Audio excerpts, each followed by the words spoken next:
Let's make this the best fucking video ever. And let's make sure that nobody ever sees it.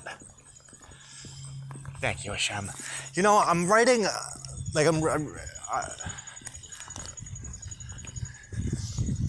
I put it? I'm getting deeper into, we're gonna go this way today. It's been a while. So I'm rewriting that first book. And I finally got to the part that I was hoping to get to. It's like you gotta go through like shit before you come out of it. Because in the early phases, like when I first started writing, like I had been learning a little bit of tarot.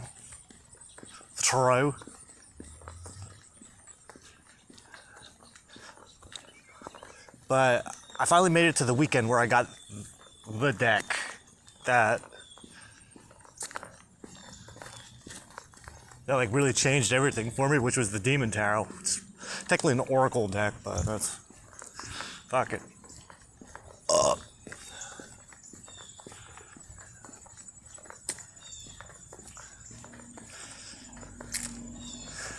But as I'm rewriting those past couple days, 'cause it's like 10 pages of entries per day.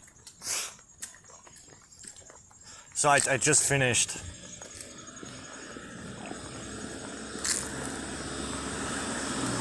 The 16th and 17th of June in 2018.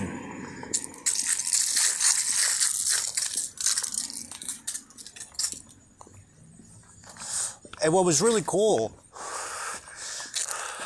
because I don't know if I noticed this the last few times I read the book, or if I could really appreciate what was going on, but I don't know, it's just like the little synchronicities that, not even like little synchronicities, there's some like,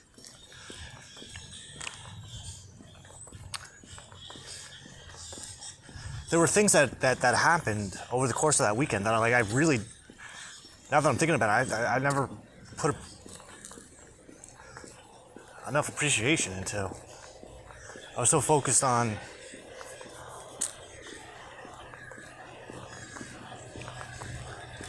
all the dramatics that were happening in my life, and I didn't really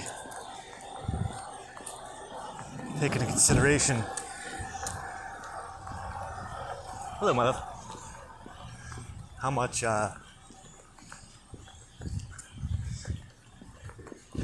again, like, they're not little things. These are like big things that were happening.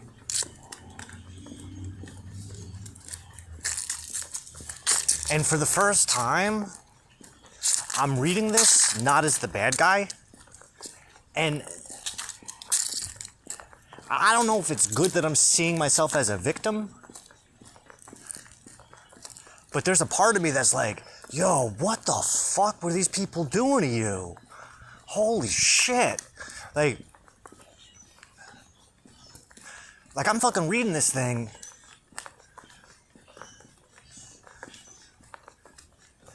Because my wife had just left like a month ago. And she took my son. But they moved right down the street. Because her parents live down the street. She went to move in with her parents. And for the longest time, like since then, huh? What?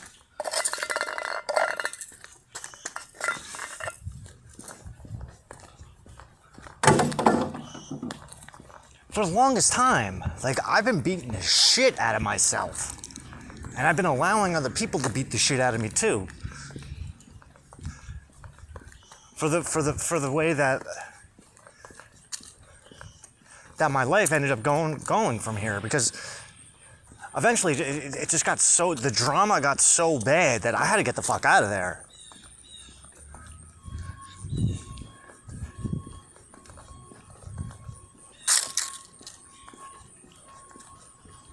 And like I still haven't seen my son in 10 years. I saw there was a picture of him on Facebook I saw 2 years ago.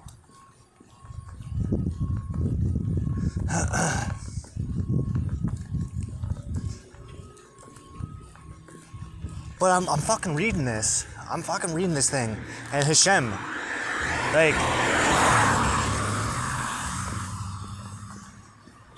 if I feel like I gotta lose my shit a little bit. I don't like it. I don't like that I'm feeling this way, but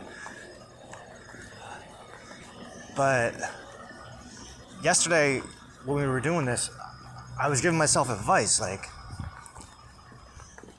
well, I was giving advice to my older self, because in the book I keep on going, like, stop dwelling, stop dwelling, stop dwelling. And yesterday, while we're recording, I say, no, you want to dwell. You want to dwell. That's the only way to get it out. And motherfucker, like, I'm reading this, trying to detach myself from it. Because, granted, it's fucking, we're talking 5 years ago. Like, almost 5.5 years ago. But I'm looking at it now, and I'm thinking to myself, like, the fuck were these people doing to you?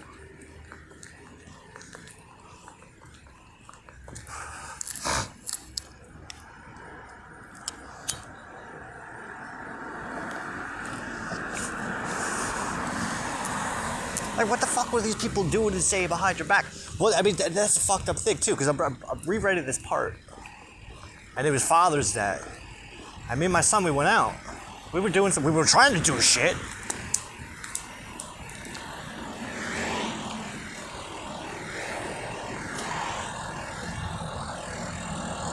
And the part I just finished writing was, like, this conversation that me and him had, where he's, like, telling me all this shit that's happening at his grandmother's house. How they're all talking all this shit about me.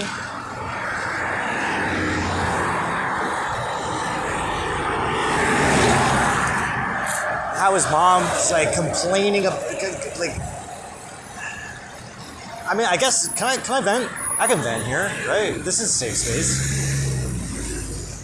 Like, I don't have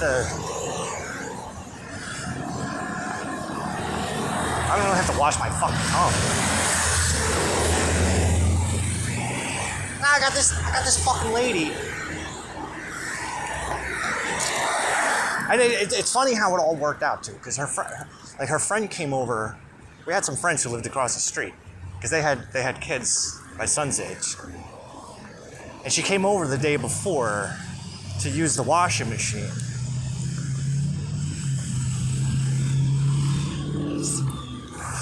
Not the washing machine, yeah, the washer.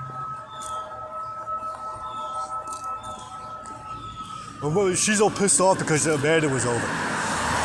Amanda came over to use the washing machine and to wait for her, because she knew that she was coming over. And she hadn't seen her in like a month.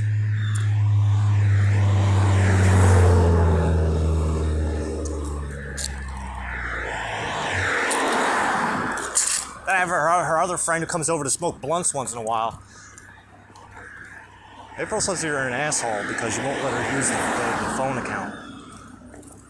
Phone account? Yeah, because the last time I let her use the phone account, she fucking ran up the bill fucking like $300.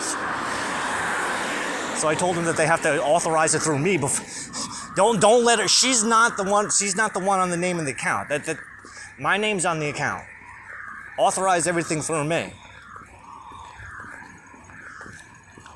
Mom was saying yesterday to Nan and Pop how you won't let her use the phone account. But where's all this coming from? Why is everybody so obsessed with the goddamn phones?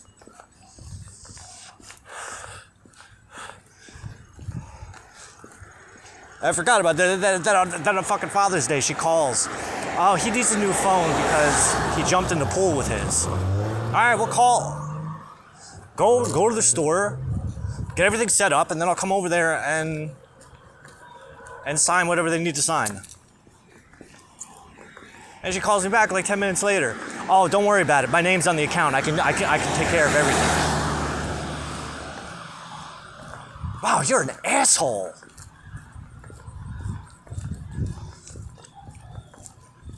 Then she calls me back again.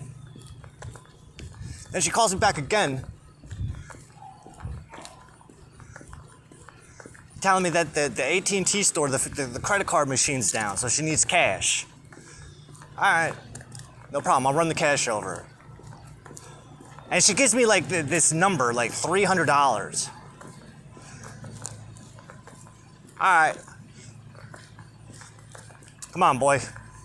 Cause me and him, we got fucking plans. We're supposed to go out to fucking lunch. We were supposed to go out with my fucking neighbors. The lady across the street with the kids and her partner.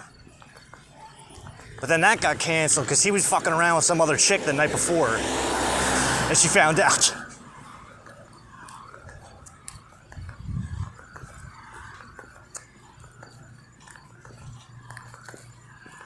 We get to the goddamn phone store. We get to the phone store and she's like, all right, give me the money. Give you the money. Nigga, I know how you are with money. I ain't giving you no money. So I wait for the lady to come out. I wait for the cashier to come out. And she's like, all right, $190. $190? I look over at this one. What the fuck? Nigga, you said $300. What the fuck is going on here? Well, exactly what I thought was going on, which is exactly why I wanted to wait. The fuck out of here. Come on. Oh my God, my blood is like fucking boiling. And you know, and I fucking deserve it too. Because back then, at this point in my life, I was on this holier than thou mission where I wouldn't allow myself to get mad or I would fight my anger.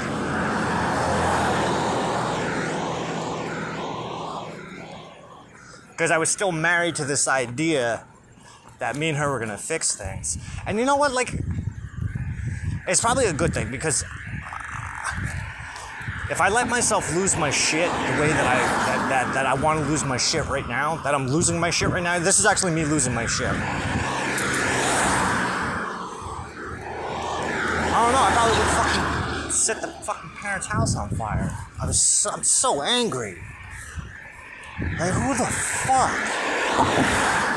Just, like, even while I'm writing this, like, just all these times in my life where people just fucking take a shit on me or try to disrespect me right in front, like, who the fuck do you think you are? I was thinking about this day.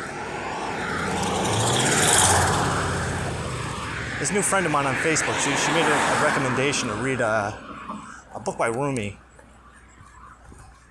Mananzi?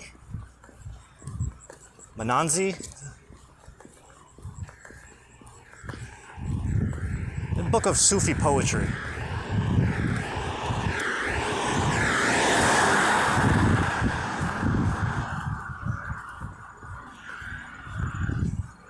And the big lesson that I took away from the first poem that I read was like we get, because I've been here, where we trauma bond with people, and then then we feel like it's up to us to fix them. But the moral of the story is like, don't worry about her. Worry about yourself. I'll take care of her.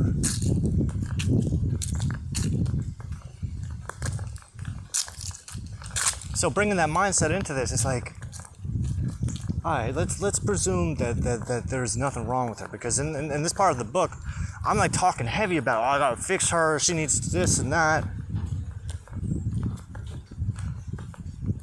Nah, look at it like this. Try to imagine that there was nothing wrong with her in the first place.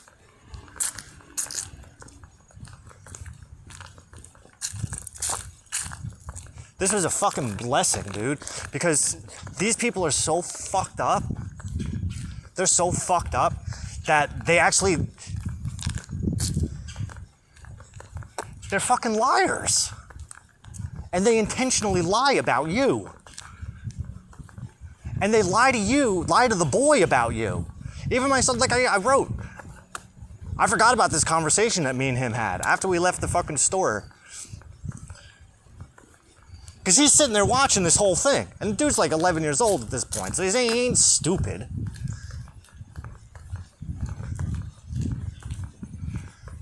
He's the one telling me, I think you should get a girlfriend, because I think mom's cheating on you.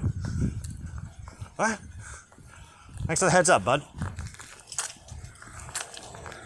Spoiler, I already know.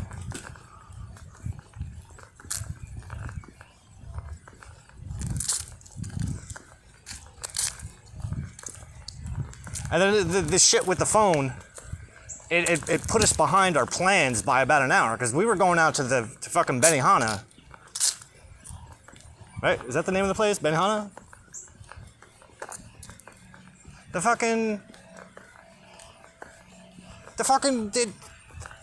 hibachi place that guy owns. Aoki's parents. Aoki's dad. Whatever the fuck. So we finally we get to go get lunch. And as we're leaving, I see her father's truck and like parked a couple spaces from my car.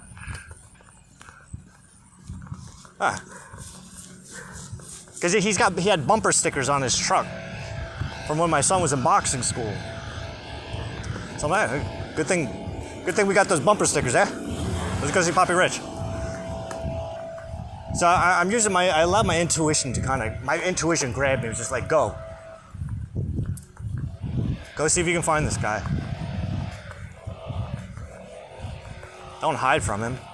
So like, come on, let's go find him. And just following intuition, boom, brought us right to him. Didn't even have to look too hard. I remember we were walking, I'm like, I don't know where to look. I don't know, maybe we should check the card store. I looked up and there in the card store, there he is. Then we started talking. And I'm very proud of myself that I'm telling him about the phone. That I bought them a phone.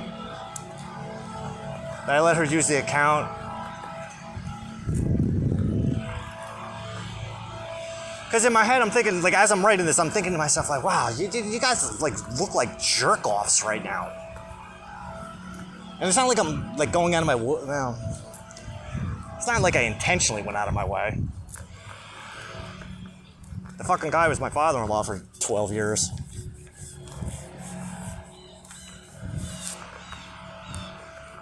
Plus, my son's his grandson. My son's his grandson.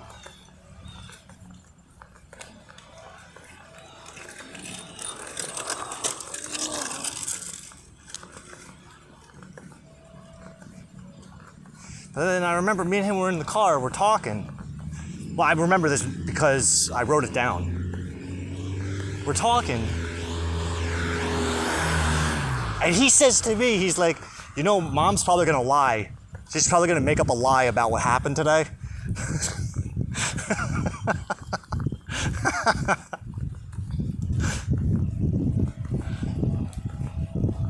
Like that, fuck, man. My mother is not too different. Like,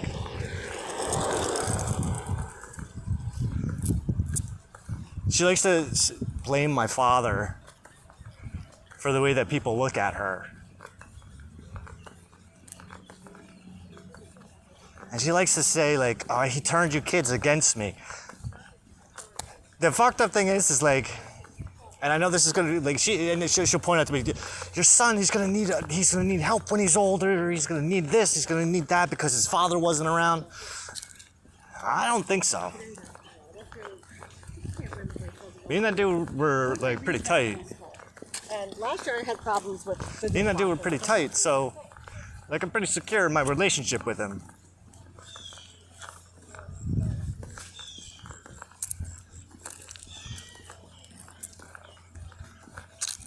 And I said this to my ex-wife not too long ago either. It's like, I don't think I got this feeling. Like, I haven't talked to him. I don't know. I'm just going off my own feelings. And my feelings are telling me that he ain't mad at me. He gets it. Like, he's taking one for the team so that I don't have to fucking deal with your shit.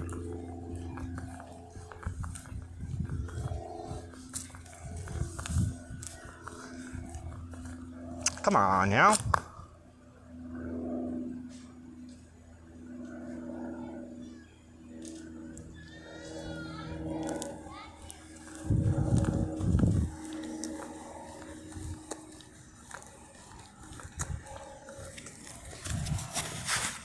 I mean, because that was a big part of like when I left my house.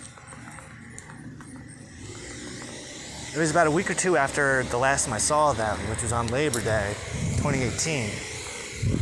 And I almost fucking knocked her the fuck out. Like, I felt my fist. I felt my fingers curling. I felt my knuckles turning white. And I visualized it. I saw my fist going into her face and her body like doing one of those like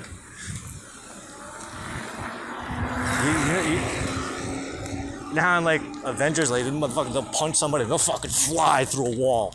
That's what I saw, was me just fucking blasting her right in the fucking head and her body just rocketing into her car. But then I saw the police putting handcuffs on me. And then I looked past her and I saw my son crying. So I called her a fucking junkie instead. Because I knew that would get her out of there. And it did, it worked. And the fucked up thing is, like, I was doing my best. I was really doing my best not to throw that in her face. But it was the only thing I could think of, so I didn't fucking just jump on top of her and maul her like a fucking honey badger.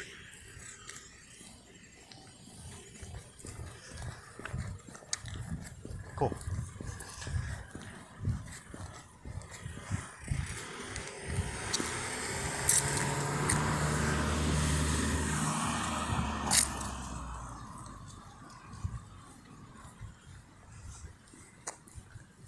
And I'm looking at what I'm writing during this time and how I'm like actually going out of my way to be helpful. I'm doing my best not to lose my shit on her. And like even when I write, like I'm writing about, listen, you gotta be cool, you gotta be like, be compassionate for her situation, whatever the fuck it is. Like you don't have to be fucking confronting people, you don't have to be fucking yelling at people. Just try to just get it out. And seeing like just the fucking complete and utter disrespect. It's just like, who the fuck do you think fuck are? Holy shit, HaShem, help me with this before I fucking go absolutely fucking ballistic. Maybe you need to go ballistic.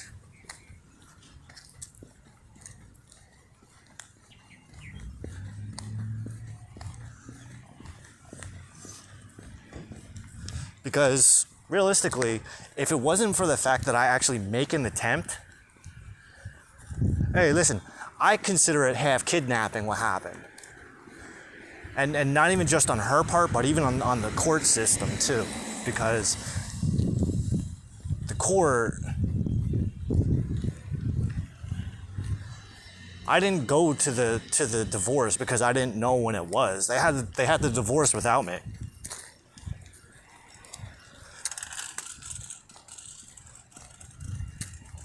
That's why I don't pay. I don't pay my alimony because, one, I ain't paying alimony, and she knows that. I told her that from like the very beginning. Like, she told me she was going to a lawyer. I'm like, what are you going to a lawyer for? Like everything, we don't have anything except for the boy, and we already have like a schedule worked out.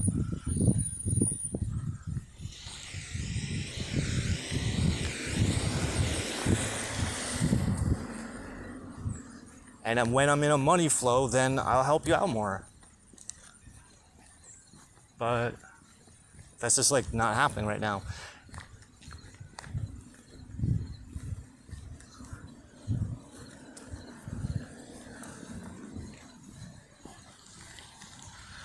And the only talking about synchronicities, the only reason I found out that I was divorced, and the fucked up thing is I found out I was divorced on the day that I got divorced. After I left my house, I went to go stay with my grandmother. This was during the time I ran away.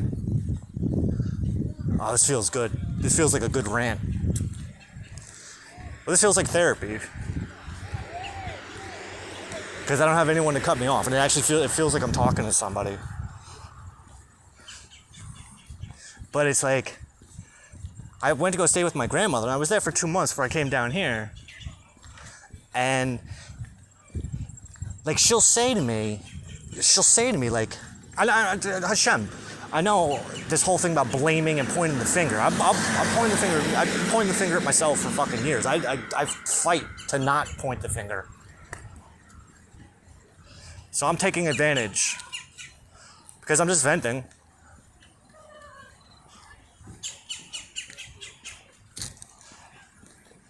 And it's like, I wasn't even there a week, and the divorce papers showed up at my grandmother's house. So it's like, you knew where the fuck I was. It's not like you didn't know where I was. Not to mention that before I left, I was sending text messages to you and him, and neither one of you were fucking responding to me. What the fuck do you want me to do? Closure. Thank you, HaShem. Because this was a big issue. This was a big issue when I was writing this book. Cause I wrote that last night. I think it was like one of the last. Hey, don't. How you doing? It was one of the last entries. Was me like kind of. I mean, kind of. It was me talking about closure. Like, what the fuck? It's not fair that she's not letting me have any kind of closure whatsoever. Oh, it's so pretty. That she won't talk intentionally. And I remember the day bringing it up too. Hey, Olive. Hi, how are you? Hey, Doug. It was 12 years. 12 years I was trying to give you my feelings.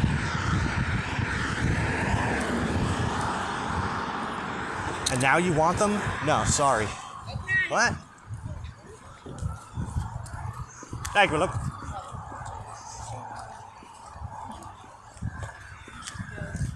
Let's just go and scoot. 12 years. Thank you. And no, now you want it? No. What? So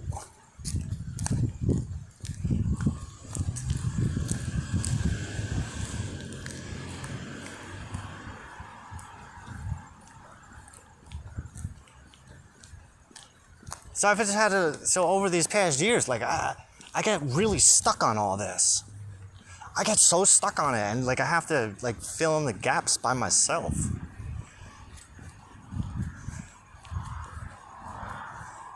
And like 5 years later, like the shame, the guilt, and the fear are kind of like, they're burnt out. Like I can't even like justify feeling those ways anymore. Thank you, HaShem. Hey, Spider Doc.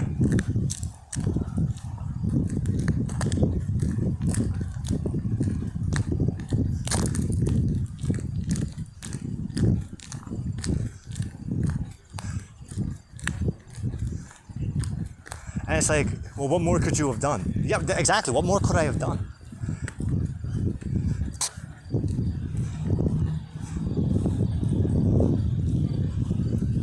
I mean, there comes a point in life where we have to consider, like, who am I doing this for? And I understand that the boy's involved, but at the same time, it doesn't matter, because if I can't be right with me, how the hell am I supposed to be right with him? I'm actually incredibly proud of myself that I was able to keep my cool around him the way I did.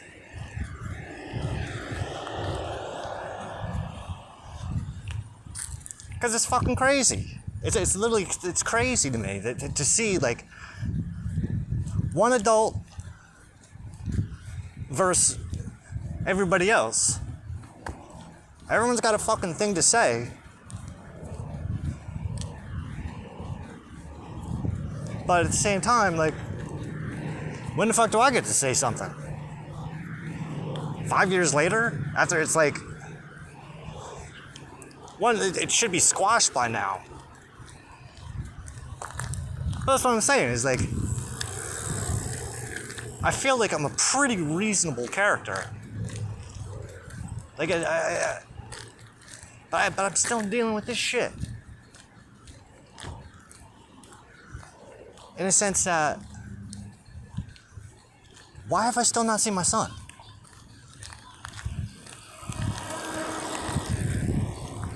Why does this dude not talk to me? Maybe if you paid your child support. Well, you know, that's funny you say that, because I've considered that. And that's my protest. And that's part of the reason why I won't pay alimony either, is because if I need to pay you, if I need to pay you to show me some kind of respect or to want to be a part of my life, then I'm not buying. Sorry. It's not about not wanting to support, but it's the principle. $9.99 and under.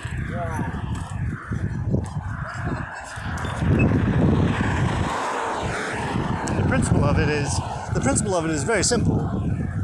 Like, go fuck yourself. Fuck me, fuck you. Because there is well, there's a child involved, so the child's the one who's getting hurt the most. I agree. I absolutely agree.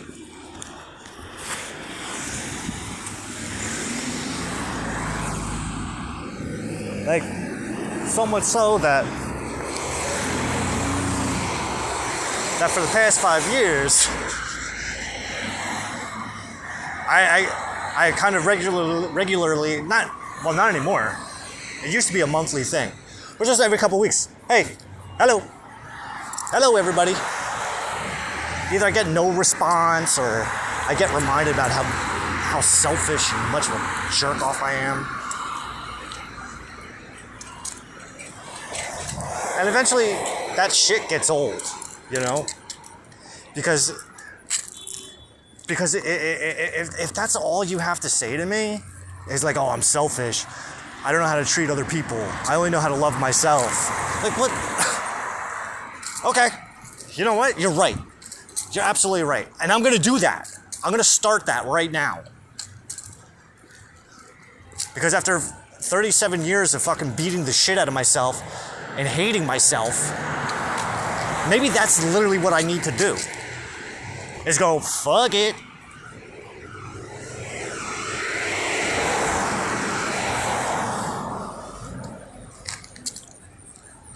And realistically, like, even going back to everything that I've been reading through my old journal, like, that's my intention. To reform a loving relationship with myself. Because I saw how fucked up. No problem. Thank you. You're welcome, my love. It's like,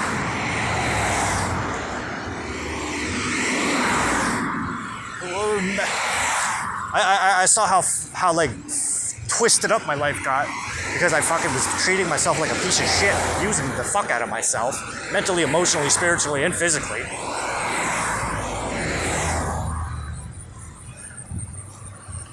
Hey, sorry that I decided to fucking take one for the team and be the fucking bad guy. Because I knew how this shit was gonna fucking turn out. I'm the piece of shit who disappeared on everybody.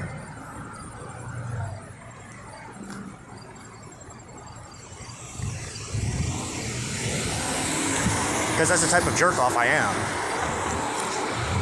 I left my house. I left my house to go stay at my grandmother's. Meanwhile, my friend, who was living in a fucking ghetto, I had her move in with her kids so they didn't have to sleep in a fucking cockroach-infested apartment. Well, why wasn't your family living there? Exactly. Why weren't they living there? Because I wouldn't move out. That's why.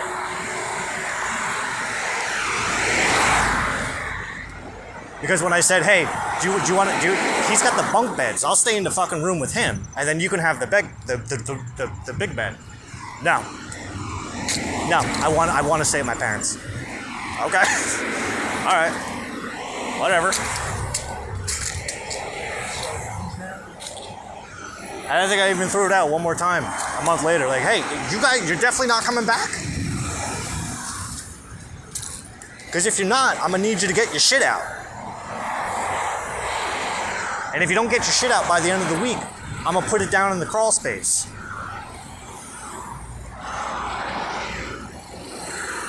No, we're not coming back. All right. So I had a friend who lived up in North Jersey, and she's living in this fucking hovel.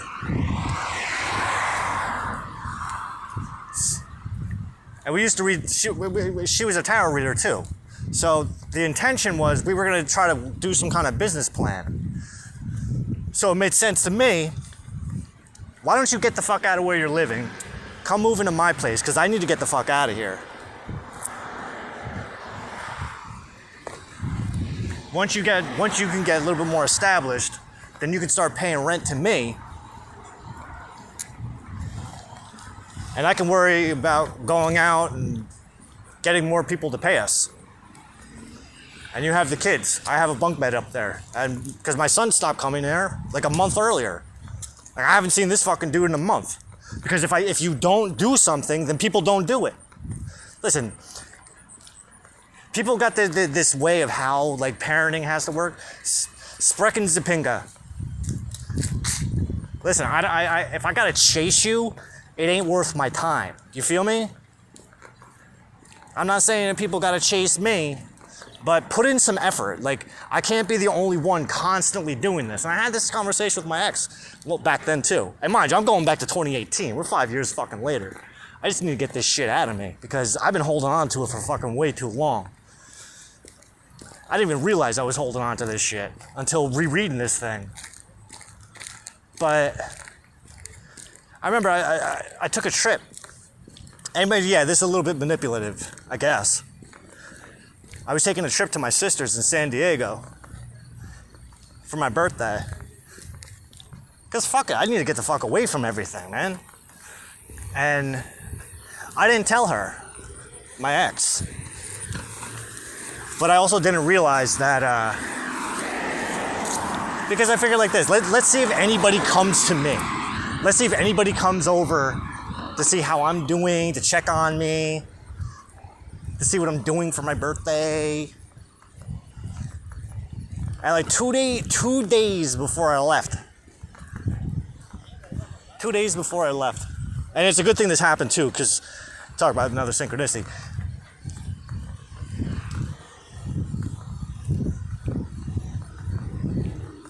The email for the ticket, from when I purchased the ticket, it went to my ex's email. So I thought I was leaving on a Monday. So Sunday I went to my friend's house, go hang out with her for a bit, smoke a blunt, get some dinner, drink some beer. And then I got this one that calls me up. Are you gonna tell anybody you're leaving? Well, I wasn't planning on it. I was gonna see if anybody came to talk to me first. Because I wanted to see what was gonna happen, because I haven't heard from him in a week. Was it a week? Was it a week or a month at that point? Well, this was California, so it had to have been, because by the time Stacy moved in, I hadn't heard from that nigga since in almost a month.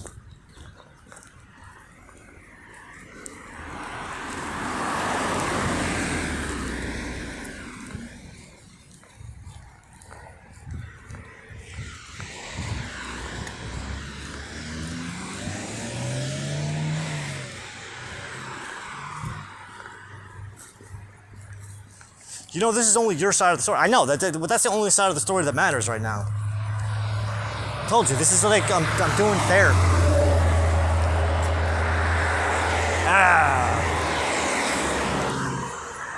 God damn it. Thank you, HaShem.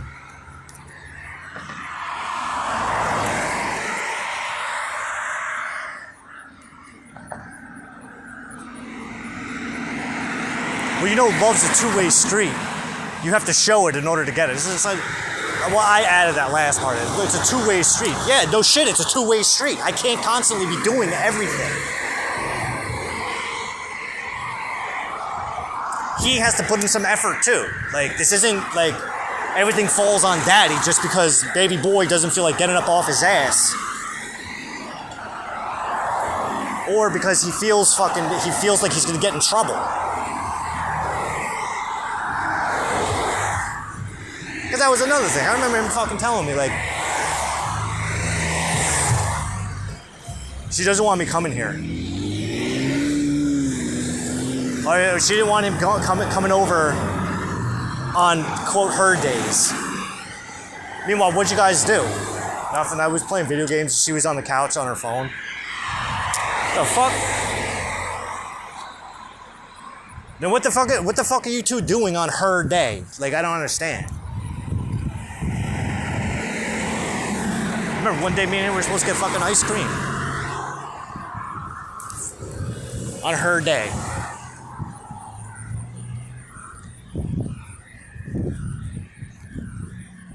No, I'm gonna take him. I want to take him. I just want to go with me and him. Okay. Next time I see him, how was ice cream? Oh, we didn't go. The fuck? Like, what the fuck?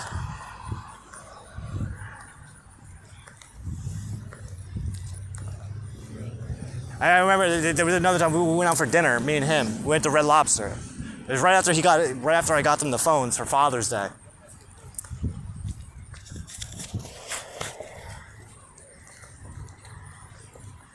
Yeah, I don't know what mom did, but I got a one of her pictures came onto my phone. It's her and another guy. What? Do you want to see it? No.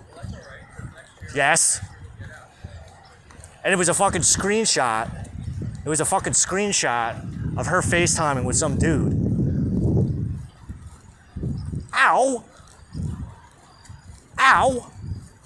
Like, literally, ow. We're still married.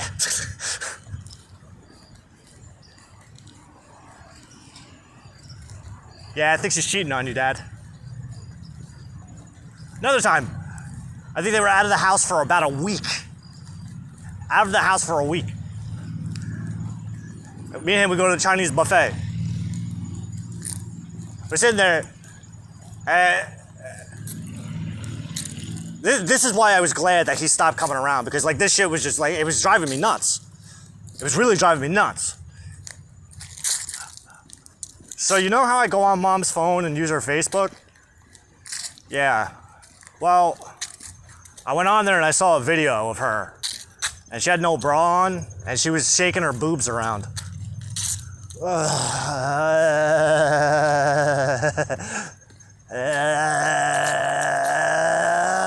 HaShem, help! I'm losing my shit. Because I didn't allow myself to really get mad about this shit before. Now I would get like, oh my god, there's rage, so much rage. Oh, hello rage, how are you? Ugh.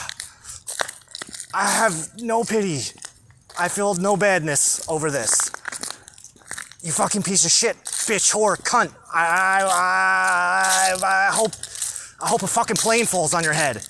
Oh my god. HaShem, thank you. Oh god. Rage, anger, it's cooling down.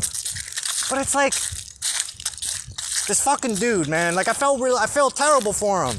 Because it's like, he knew what he was getting into. And I said to him one night, like, yo, nigga, you keep on following her orders, she's gonna be fucking controlling you all for the rest of your fucking life like Eddie Spaghetti. Eddie Spaghetti. It. You ever see It? Eddie? Eddie lived with his mother. Eddie was like fucking 40 years old, popping fucking Xanax and anxiety medicine, living with his fucking overweight mother who's fucking so fucking crazy. Listen, Eddie Spaghetti. Like, you're gonna have to stand up to her one day. And you know, that's part of the reason too why I needed to detach myself, because if everything that's happening is really the way that you say, then nigga, you better stand up for yourself. You better stand up to her. And that doesn't mean calling her a bitch, which I heard him do a couple times. Like, come on, man. One day it was on a weekend. I slept in. But I hear him downstairs. He calls her a bitch. He's like, you fucking bitch. I got right the fuck up. And I got right in his fucking face. So, nigga, you talk to my wife that way again, I'm gonna put your ass to the fucking wall. I know you're not supposed to talk. I don't give a shit how you're supposed to talk to kids. It's my kid. Don't call my wife a bitch, and she's your mother. Did you call her a bitch? Of course. I know where he got it from. Duh.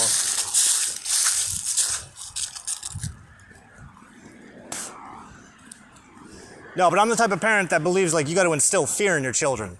And now, mind you, granted, that's the old way of thinking. Well, yeah, not necessarily. Not necessarily.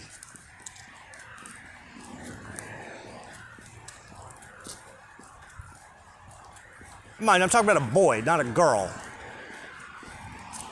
You don't think that stunted his growth at all? Of course it did. Of course, absolutely it did. I know the damage I did to the kid by being the way that I was.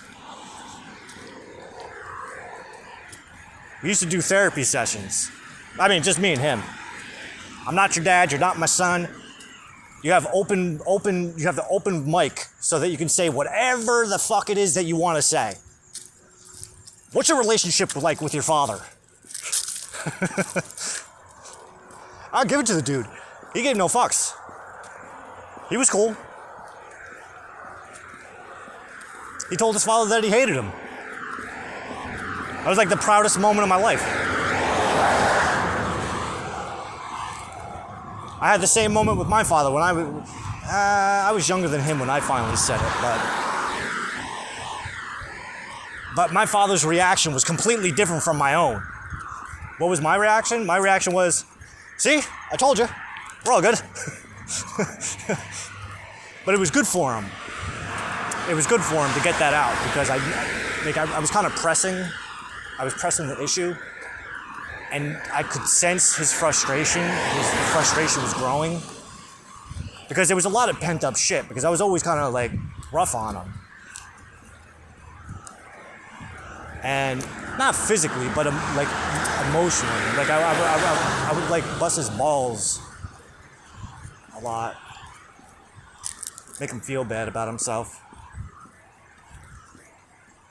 Not really. That's not true. That's not true. I did the thing with the video games, and I felt bad about that because I even said video games are gonna turn your brains into fucking putty. No, they're not. Yeah, just wait and see. And the reason I said that was because I had spent most of my life playing video games. Like literally, right after I said that to him, I went to go and started playing video games, and that was the point. That was literally the point. I didn't have the right words to say it, but like, boy, the reason I'm on your ass about playing video games all the time is because I don't want you to grow up to be like me. I'm miserable. I hate my job. I hate my life. I don't like the choices I made. And I don't want you to grow up to be like me, like a fucking loser. And now, mind you, I'm sure he probably would say something along the lines of, I don't think you're a loser. But I appreciate that, boy. But I do. Because I wish I did more things before I had you. Like, established myself financially, actually done something important with my life.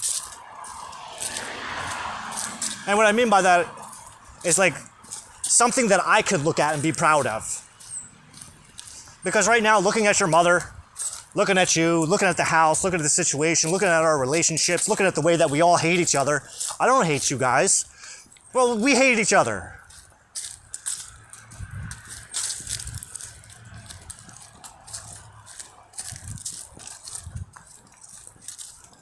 Because I never wanted to be with your mother in the first place. Like, you're the product of two toxic people. Like, I'm sorry. I'm sorry that I gave you life. Like, if I could take it back again, I would do everything exactly the same.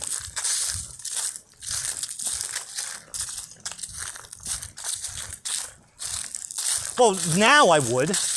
Now I could say that, but back then I couldn't say that.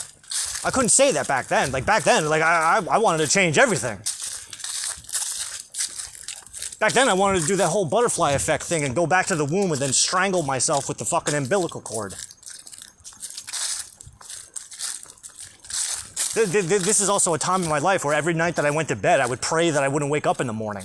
So, take that into consideration. This book that I'm rewriting from fucking June 2018, I wrote. I was so happy about it. I'm so excited for tomorrow. This was the day before Father's Day. I'm so excited for tomorrow. I'm so excited for tomorrow and the day that comes after and the day that comes after and the day that comes after.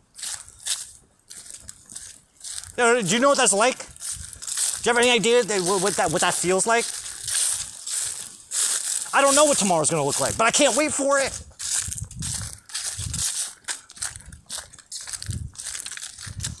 Back then, though, no.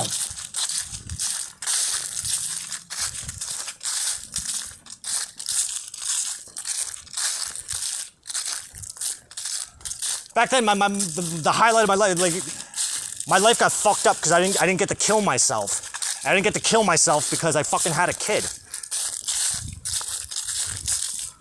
I said to my ex once, I never wanted to be a father. Yeah, she held that over my head. But I never finished the sentence. I never wanted to be a father because I wanted to kill myself. Like, I wanted to take my own life. I didn't want to get to be this old. But looking at myself now, looking at where my life is now, my geographical location. You know what? I'm happy with my geographical location. You know what? I like living at my mother's house. I do, because nobody fucking bothers me. I don't get fucking distracted by people. The only people I get fucking distracted by is fucking Facebook people. And even that, I'm feeling myself detached more and more. Because it's just like, I'm just looking at people. Like, I look down on people. And I can't help it. Like, I look down on people because I look at just like, how ignorant are you? Like, Jesus Christ. Like, this is what you, like, how dare you fucking talk to people like that? I don't give a shit that you're talking to me like that. You talk to somebody else like that, they'll slap the shit out of you.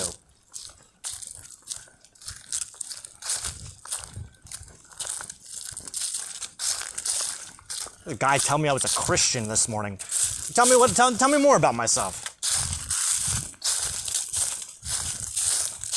Christian? Like Antichrist, you fucking dolt.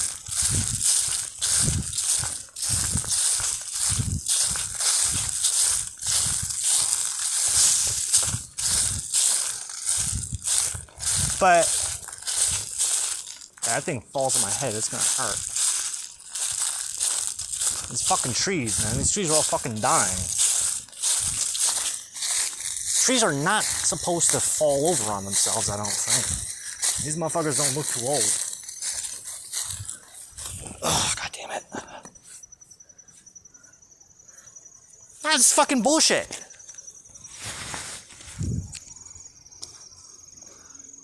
It was like 2 years ago, my fucking father-in-law fucking messaged me on Facebook, calling me a fucking loser. I look like a jerk. Fuck you. Go fuck yourself, you fat bald fuck. Who the fuck are you talking to? If you didn't have those fucking big monkey hands, I'd like to slap the fucking bitch out of you.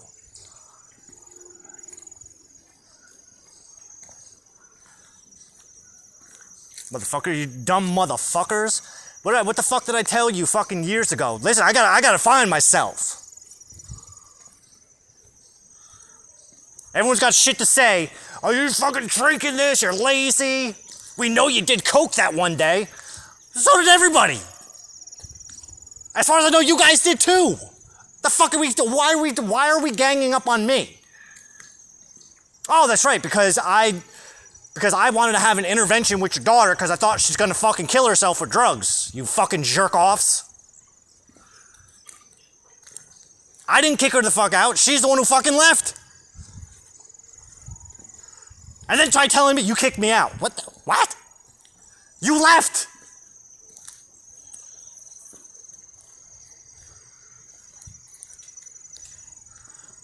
Well, it looks like you have a lot of pent-up frustration about this situation. I fucking do! I really do. Oh, but I'm having a breakthrough right now. I had a breakthrough.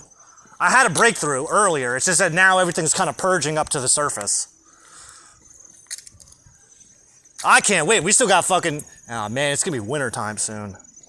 That doesn't mean we can't do this during the winter. That's true. But like I said, we still got fucking another 5.5 years worth of journals, so...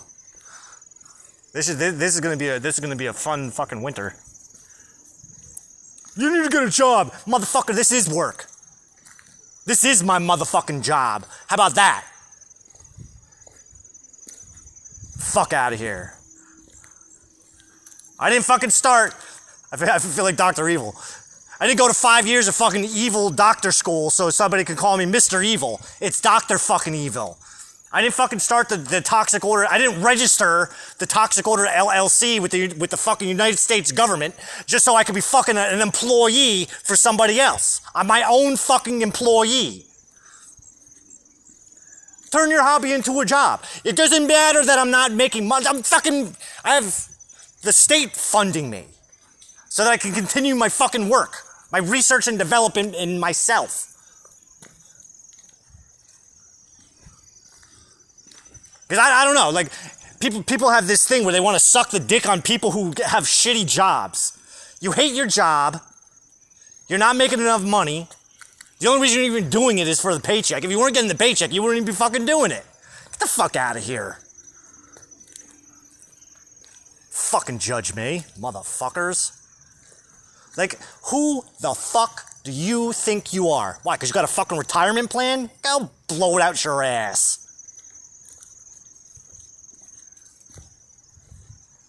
Thank you, HaShem.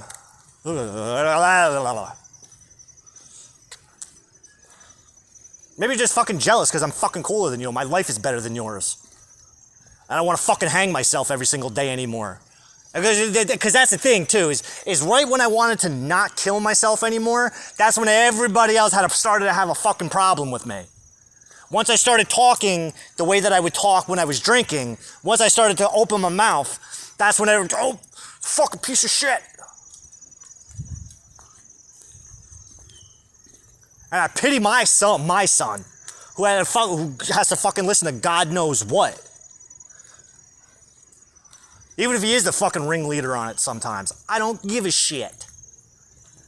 Because he's me, and he gets a pass. And fuck his mother. God damn it. His mother's part him. She gets a pass, but I can still call her a bitch. And I don't think there's anything wrong with it. Especially after going through the shit that I've had to go through over these past fucking 5 years. And I get it. But everything happens for a reason. No shit.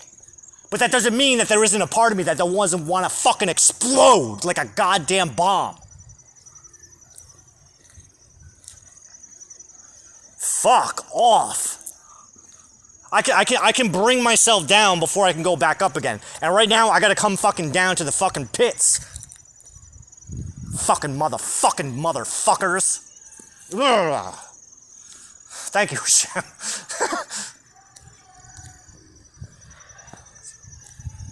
Yeah, because I can go to fuckhead level, I can go to cool's a fucking cucumber level, I can go to fucking Mr. fucking enlightened level, and then I can come right the fuck back down to fucking devil.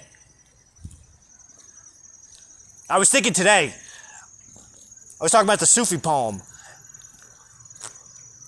And it started making me have to go inwards to my inner wounded masculine. And I was going back to times where I've had to fucking like, just say fuck it and like fuck people up. And I started to remember this time, I remember this dude fucking making out with my sister right in front of me. I fucking yanked his ass right off and put my hands around his fucking throat. Do not fucking do that shit in front of me. What are you, a fucking idiot?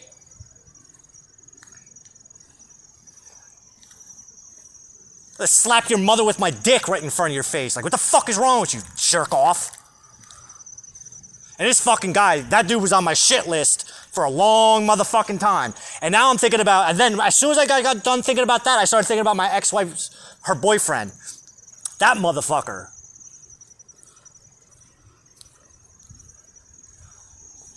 One day, I'm guilty. I did do this. I went to my mother-in-law's Facebook page to see if I could find any pictures of my son. Guilty. And I found one. It was a fucking picture from Father's Day. It was a Father's Day I missed. 2019. My first Father's Day without my son. Mind you, we had just been divorced a couple months prior. And what's this fucking picture? I see a picture of my ex-father-in-law, my ex-brother-in-law.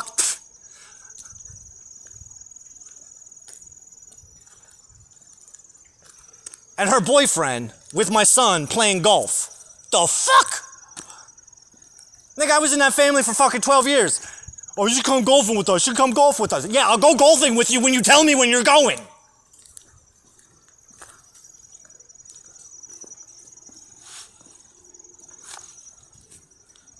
You know what? How about you guys come with me and you come with me and go jerk off in the bathroom? Like, what the fuck? You fucking Benedict Arnolds. I was pissed at my son. That's who I was really pissed at. Like, seriously?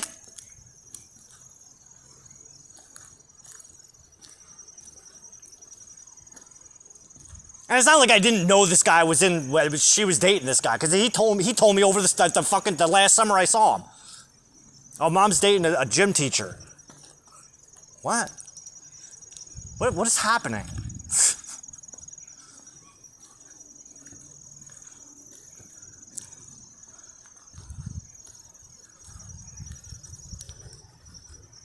Oh, frustrations. You don't think that you brought any of this stuff on yourself? Of course I did! Why do you think I'm mad about it? Because I'm the one who made it all happen. Like, what do you think, I'm a fucking idiot? Thank you, HaShem. This isn't about them. This is about me. I don't give a shit about them. Except for the boy.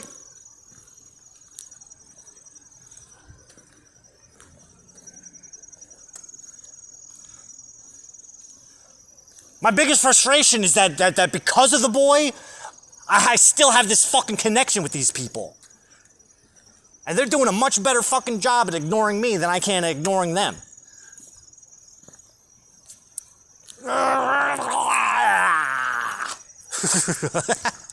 Yeah. Thank you, HaShem. Fuck. But just spread love and light on it. How about I fucking spread my fucking dick all over it? Love and light is not good for everything. Sometimes you can tell people to cram the love and light right up their ass. Because sometimes we need darkness, fear, and hate to fucking get over this shit. Because fuck you, fuck you, fuck you. Ah, fuck. Oh my God, my fist wants to bash. I want to bash my fist into this cement block until my fist turns into fucking chop meat. Don't do it, don't do it. I'm not, shut up. Shut up.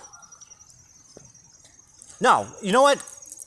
Keep talking, keep talking. I want to hear it. Who the fuck is he talking to? I'm talking to the voices in my fucking head. Because if you don't deal with them, they just turn into fucking, they just don't stop. And the next thing you know, you're in a room, the guy's pumping pills into you. And you're just gonna shake back and forth all day. No thanks. If I gotta take a fucking break for 2 hours so I can fucking get this shit out of me, because I'm going through a fucking book from 5.5 years ago. So all the shit that I have not been facing is coming to the cocksucking surface so that I can get it the fuck out of me. Thank you, HaShem.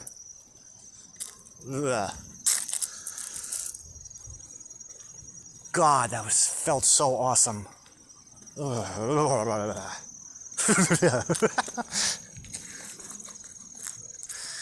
do you have to say for yourself after this? What are you talking about? What do I have to say? Smells like the forest farted. That's what I have to say for myself. It smells like the forest just farted. You sure it wasn't yourself shitting your pants? Nah, I'm pretty sure.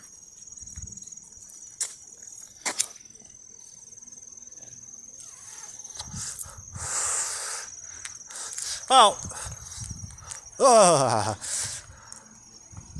God, but you know the really the best part about like all of that, the best part about like going through all those old books and being able to read them and having to like relive those experiences, because that's what I'm doing it for too. It's like to relive them, but then also find HaShem within it. To find God in the experience, or to bring God into the experience. There's in the sacred alphabet of Hebrew, there's one of the sacred letters is Resh. It looks like an upside down backwards L, but with a it's not squared, it's round.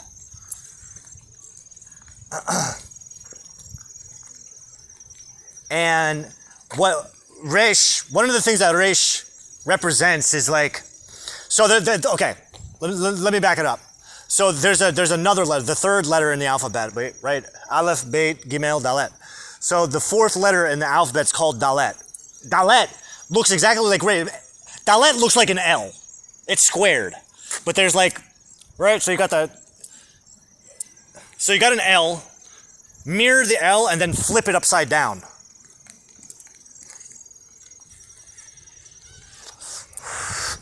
And then at the upper left corner, there's like a little nub that sticks out. So it's like the horizontal line of Dalet sticks out just a little bit.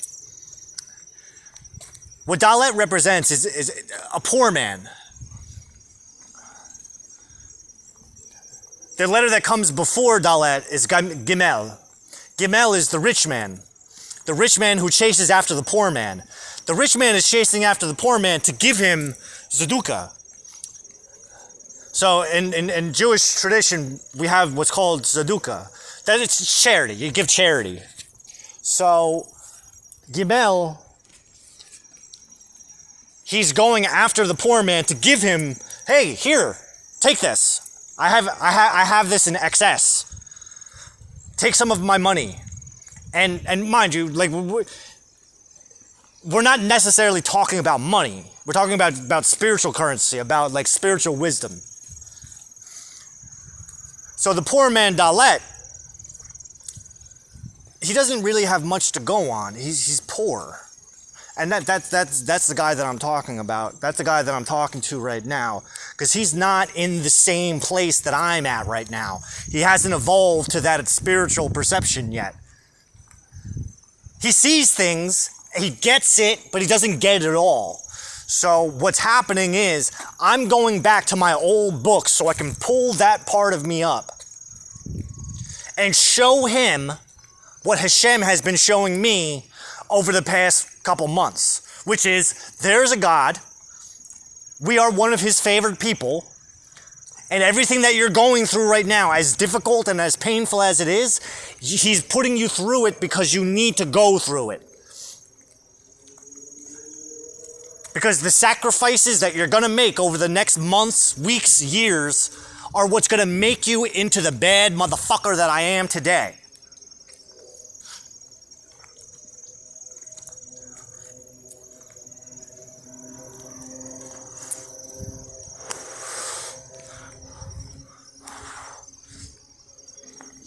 Now, Rish. Now, okay. Dalet. We're still on Dalet. Now, Dalet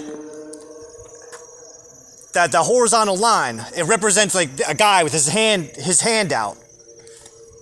Please, I want more. I want to know more. I want to understand more. He's willing to take. He's willing to receive what Gimel has to give him.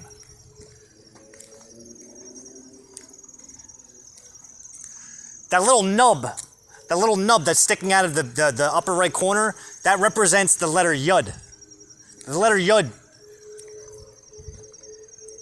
represents the hand of God. So this guy, he's not completely in the dark. Like, he is aware that there is a higher power. He's aware that there is something else. But he needs more. So that's where Gamel comes in and goes, yo man, I got everything you need. Now, when we go back even further in the alphabet, we come up to Resh. Resh is just like Dalet, it's a poor man. But this guy's fucked. This is the guy who I was from 2017 all the way back. Well, 2018 all the way back. Because 2018 is right where I started to recognize synchronicity. It's right when I learned what a fucking synchronicity was. It was right when I started to realize, holy shit, all of this shit that's been going on in my head all of these years, it's been true. It's been real. But I got a long way to go. Prior to that, I'd be in my living room going, God, you can suck my dick because I'm going to live my life so that you have to send me to hell, you piece of shit. That's Resh. That's Resh. Resh is the motherfucker you don't want to fuck with.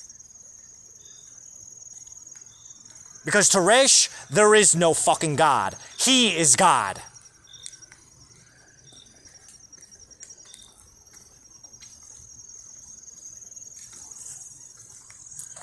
See, the reason why, one of my suspicions is that the fact that my ex-wife, hides my son from me, because I don't know their phone number, I don't know where the fuck they live, I don't know nothing.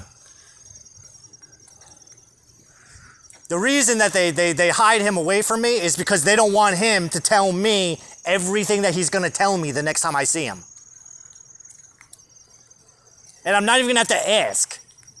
Because Blabbermouth loves to talk. Because they know that once I hear what he has to say, I'm gonna go fucking ballistic berserk. And start fucking going through that house like a fucking tornado of teeth and elbows.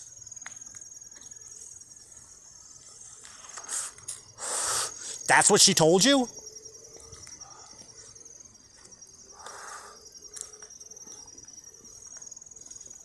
Now, thank you, HaShem. As sexual as that idea sounds,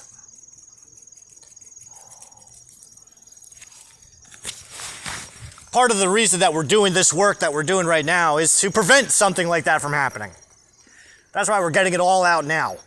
Because I have a sense when I stretch out with my feelings, I can't help but feel like my little baby bubble butt boy, his soul is calling out for his daddy. And he's getting to a point where he's about to bubble over at his mother and lose his shit.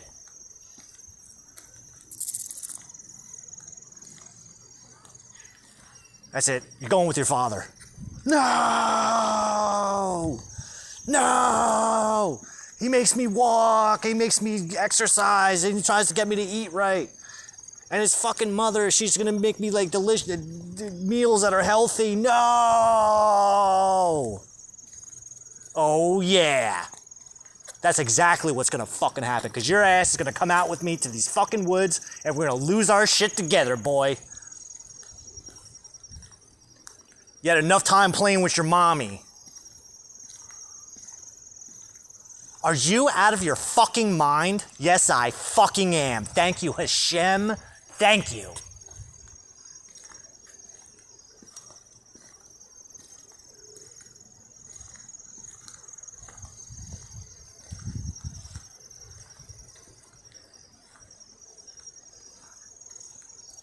Because I am a fucking psychopath.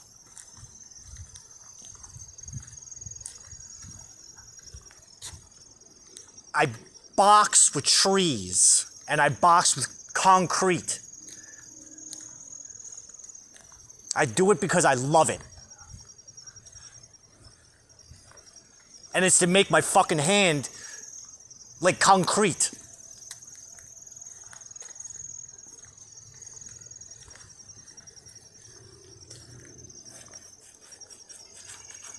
And not to mention the fact that the boy comes from a special bloodline that he does have to know about eventually. Why? Because we're better than everybody else. That's why. Well, listen. I look at it like this. There's nobody above me except for HaShem. The only people that I'm above are the people who think they're above me.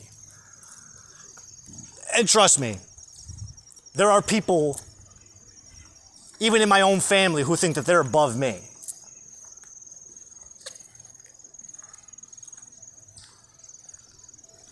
But I don't have to say anything. Because once people get off their little fucking high horses, then they come back up to my level.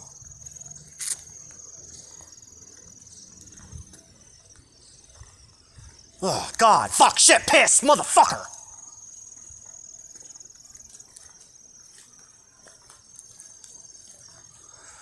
Oh, how was that? Was it good for you? Yeah?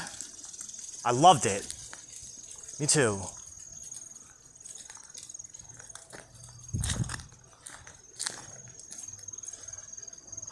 Alright, so what do we have to do now? I forgive you. I forgive you, everybody. I forgive you too, Derek. I forgive you for holding it in. I forgive you too, HaShem. What do I have to forgive you for? I forgive you for fucking having me hold this shit in for so long. Because I don't like feeling that way. I don't like losing my shit. I understand why it's necessary. But it's incredibly frustrating. Like it feels like I'm fucking giving birth to a fucking monster.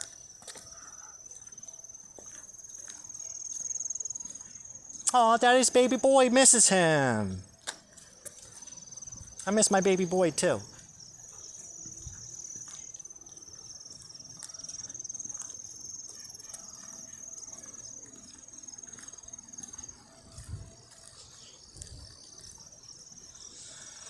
Ugh. God.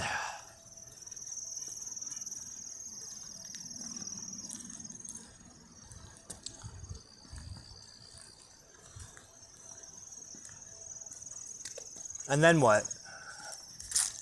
I don't know. Let's go, boy. I feel like Kratos. Come on, boy.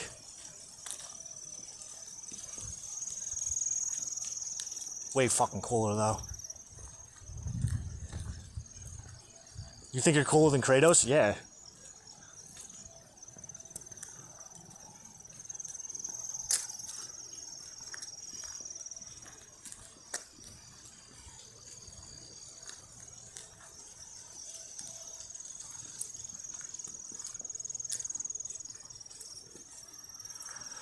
How do you feel about yourself right now? Pretty good. Thinking about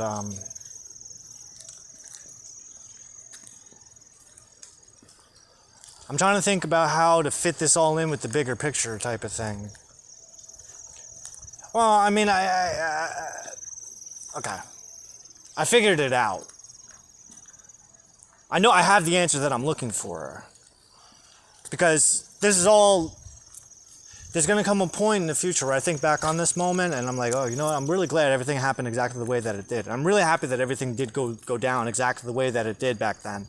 Because, and even everything, not just with me, but with everyone else. Because there was a time where, like, I realized, like, my ex, like, she could do so much better than me.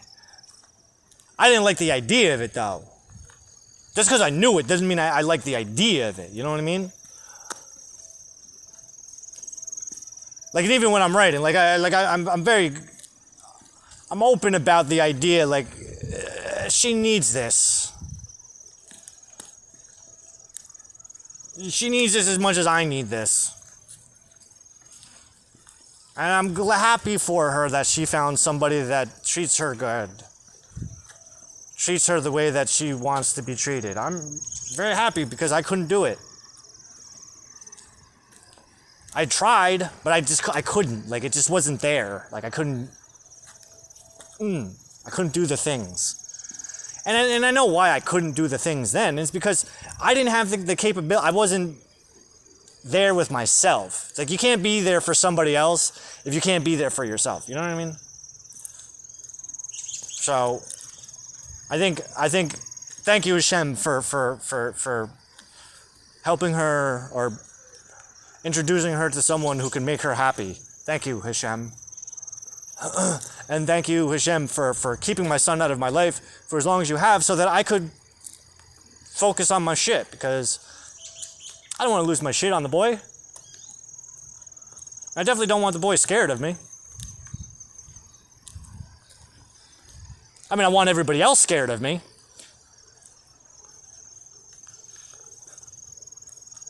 Why do I want everyone else scared of me?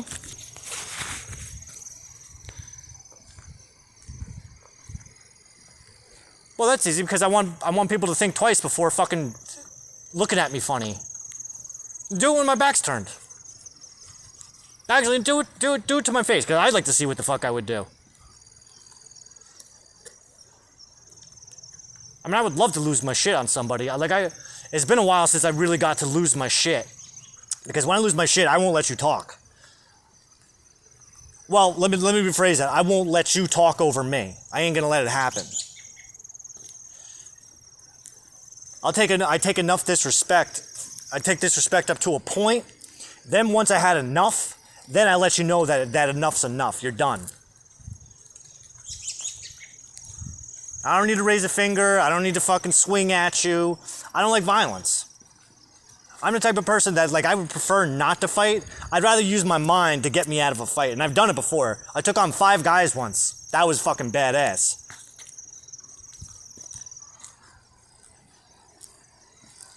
And I whooped every single one of their asses without even lifting a finger.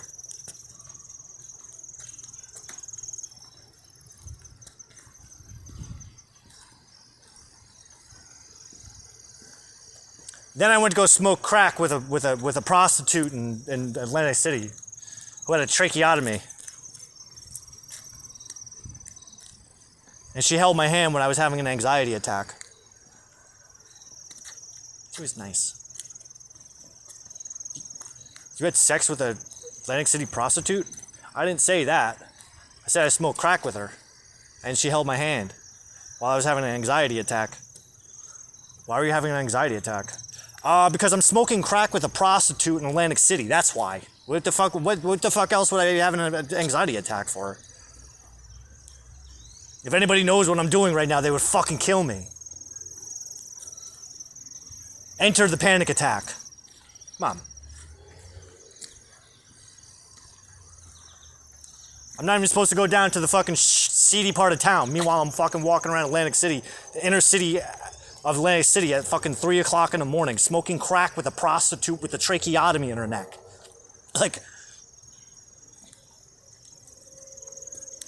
not everyone's gonna see this situation the same way that I'm gonna see it, that I'm watching it play out.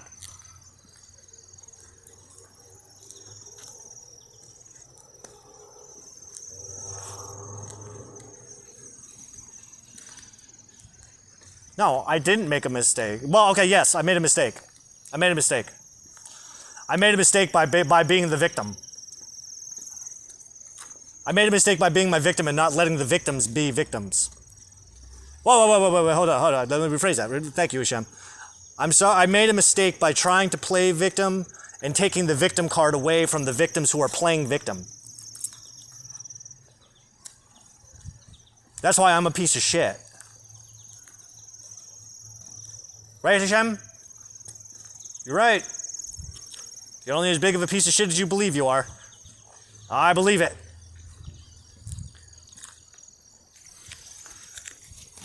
Or maybe that's the mistake. Maybe the mistake Maybe the mistake was believing that I was a piece of shit at all. And not looking at the other people and go, wow, you people are real pieces of shit.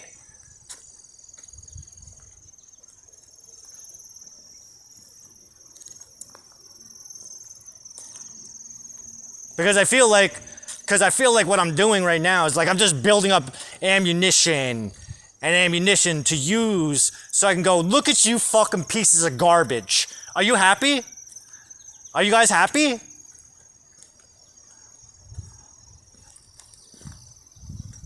I remember, one time, guilty, I peeked at my ex-wife's Facebook page, like right after we got a divorce. And she put this post, this celebratory post about being divorced. And all of our old friends, her family, people celebrated, congratulations! What? Why are you congratulating that? That's not a good thing. That's not something to celebrate. Like, what that says to me is, fuck Derek. Fuck everything he's working towards. Fuck him for trying to fix his family. Fuck Derek for trying to fix himself. It wasn't about you, jerk off. No, but I take everything personal. I'm very sensitive like that.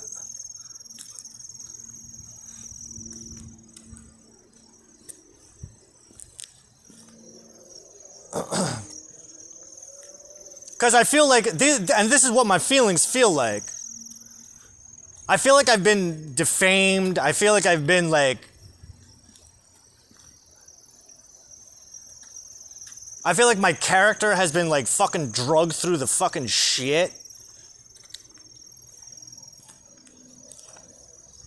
Like I don't have any, all my friends are gone. Not that I really like them anyway, but.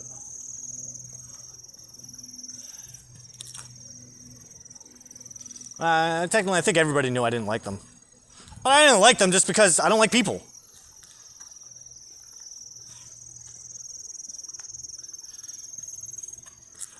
I only care about myself and my own family.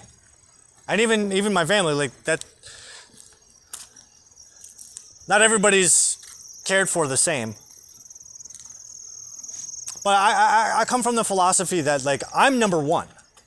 I have to be number one because without me doing the things that I do, there would be nobody else. You wouldn't even exist. Like your life, you owe your life to me because if not for me, you wouldn't live.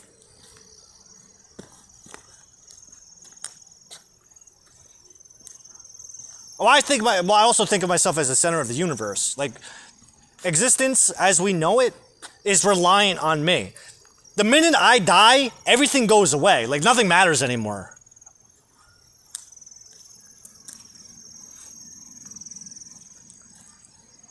HaShem, am I wrong? Yeah. Well, thank you, HaShem. I know what I'm talking about.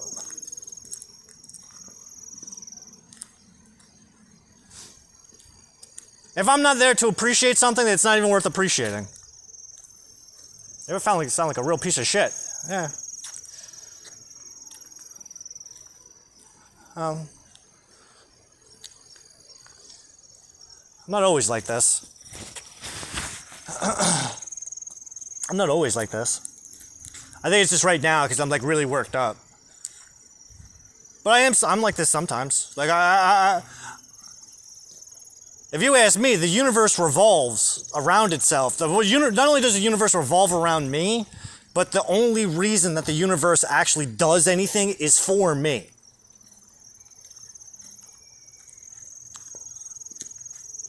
Because if you think about it, right? I don't know anybody could say this, but I'm not anybody. I'm me. Everything that's ever happened since the very first cause led to this moment right now. Everything in not just human history, but the history of the universe itself, the history of HaShem, the history of the fucking cosmos. Everything happened exactly the way that it needed to happen so that I could be here right now saying the things that I'm saying. Which means, in part, and again, I recognize, I was having this conversation with myself last night, like, anybody could say this, but it doesn't matter. I'm not concerned about what everybody else is saying. What I'm saying is, God created the universe so that I could do this right now.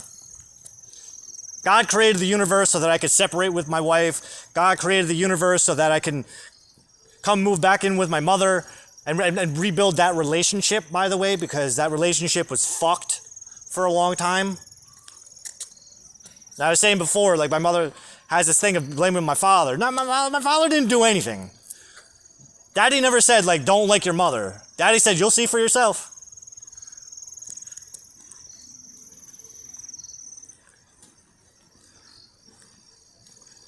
Like what?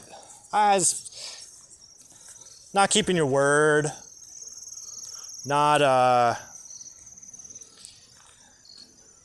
it's kind of being ineffectual.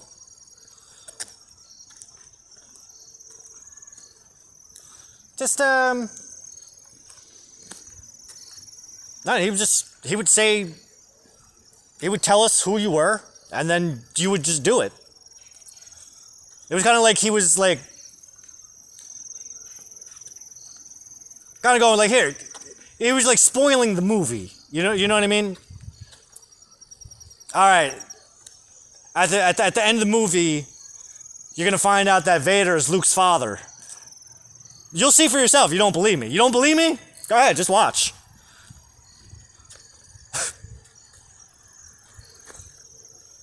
Listen, at the end of the movie, the credits are gonna roll. I know you may not believe me, but you just keep watching. Keep watching till the end. You'll see. Holy shit, he was right. The credits do roll at the end of the movie. Holy shit.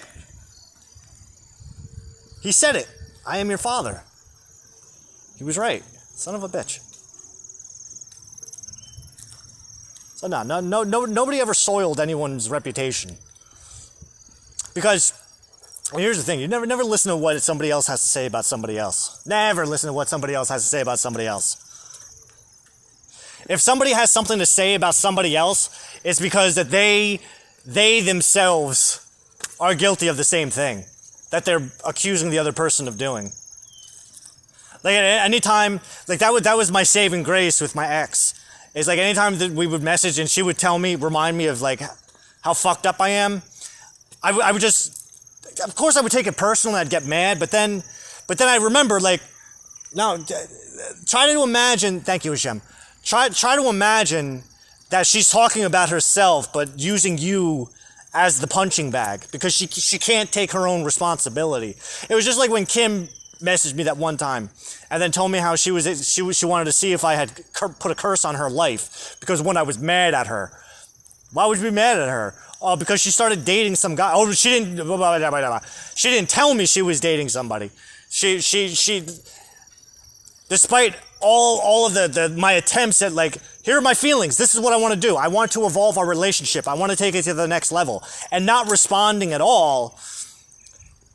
Instead of saying, I remember what she even said to me, like, when I never once thought about dating you. Then why the fuck did you not say something? Like, I don't understand. I don't understand.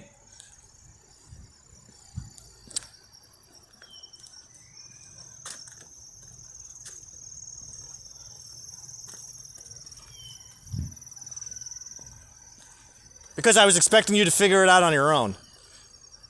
It's not my fault that you... Whoa, you're right. It is not my fault. It's not my... I mean, it's not your fault. No, that's what I'm saying. I wasn't mad at you. That's what I'm saying. I wasn't mad at you. But I had to cut you out. I was already planning on doing it for like the 3 weeks. I wrote it all down. Like, it was probably for about a month, 2 months, where I was going like, yo, she's got to go, man. And And then what the whole thing where I was just throwing my emotions out, throwing my feelings out, the reason I was doing that was to go, all right, well, just see what happens, because she's not responding. Just get out as much, get out of you as much as you have. This way there's no regret going, oh, well, I wish I would have said this, I wish I would have said that. No, get it the fuck out. Get it out. This way you don't have to hold on to it. And then you're kicking yourself in the ass later on, going, man, I wonder what would have happened if I told her this, man. What? Here, now we know. She ain't gonna say shit.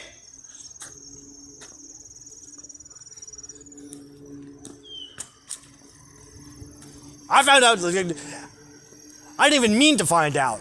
I asked my brother, like, how have you seen her? Like, how's she doing? Oh, she's good. She's like living with her boyfriend. What? Wait, what?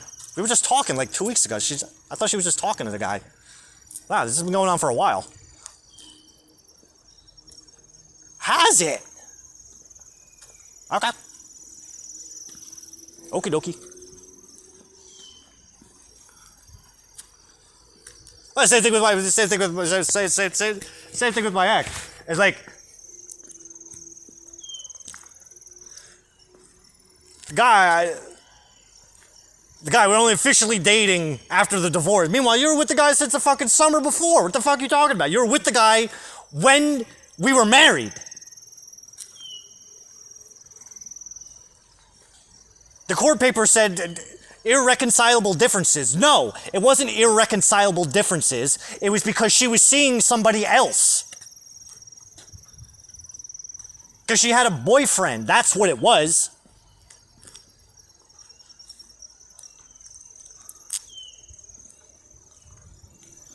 Hey, I think you, me, and the boy need to have a sit-down conversation. Because this is the shit that he's saying to me about you. Or he's telling me the same thing about you. All right, well, exactly my point. Because if he's telling you the same thing he's telling me, which I don't understand how he's telling you the same thing he's telling me, because there's only me in the house. Like, there's 4 of you that live over there. Like, I don't understand. Like, he couldn't even be telling you the same thing he's telling me.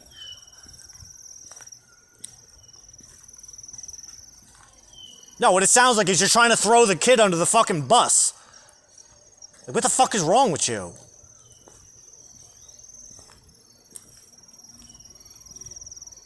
I think we should have a talk. That's it. What? What? What's going on here?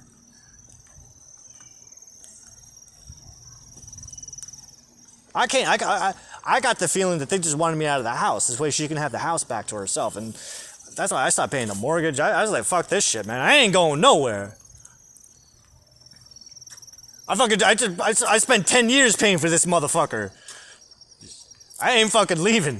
This is my house. Like, it's my house. Like, I don't give a fuck if your parents gifted us, or gifted you the down payment. They ain't been paying the goddamn bills for the past 10 years. I had that motherfucker, her father fucking call me once. Her motherfucker, I love this fucking song. I was gonna call Stacko Lee by Samuel L. Jackson.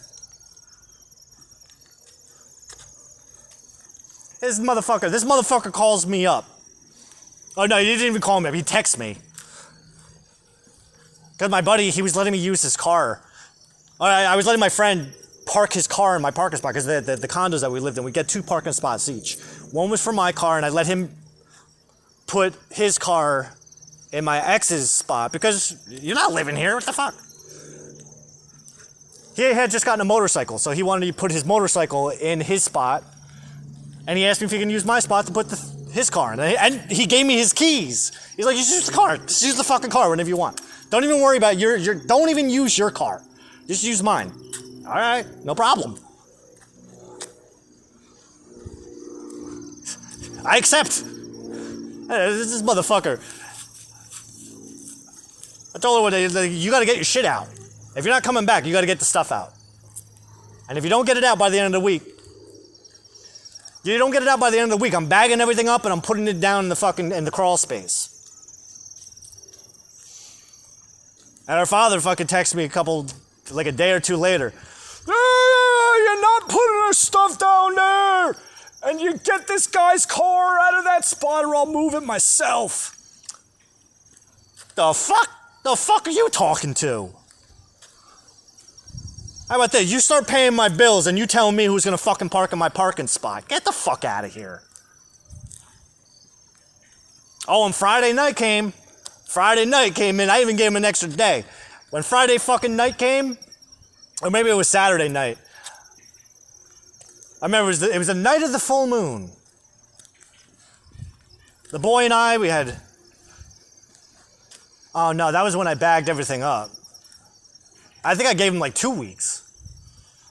But I bagged all of her shit up. 13 fucking bags. I left it in the living room. Never came. Never took anything. Finally, I realized, because her friend came over one day, we're smoking a blunt out front, and she's like, if you plan on moving on with your life, this was actually the night before I quit my job. We're out front smoking a blunt, and she's like, yo, if you plan on moving on with your life, you got to get her shit out. You got to tell her to get her shit out of here. Because her energy's in the house. Like, you need to clear that all out. I'm like, shit, she's right. All right. Now let me make sure that she's gone for sure. You coming back? Just making sure. No, I'm not coming back. Okie dokie. I'm going to pack your stuff up. I'm going to need you to get your shit out. And if you don't get it out, then I'm going to pack it up. I'll give you a week. If you don't come pick it up, I'm going to throw it into the fucking crawl space, and then you can get it out of there. Nothing. That's when the father hit me up. Hey, sprechen Sie Pinga, bud.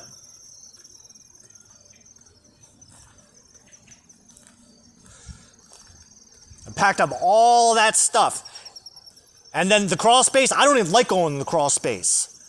But you know what? I did a challenge for myself because I don't like going down there because there's like fucking big crickets that live down there. There's spiders, a lot of shit. But I wanted to prove myself that I got some balls. So I'm like, you know, I'm not going to let the fear fucking... Gamzu Latuva. This too is for the best. Here, hold on. Hold on, Samuel. I need one more on that. Get the rewind going. So I feel badass about all this.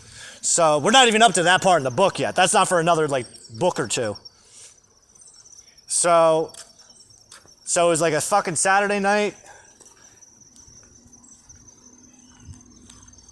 Like Saturday night.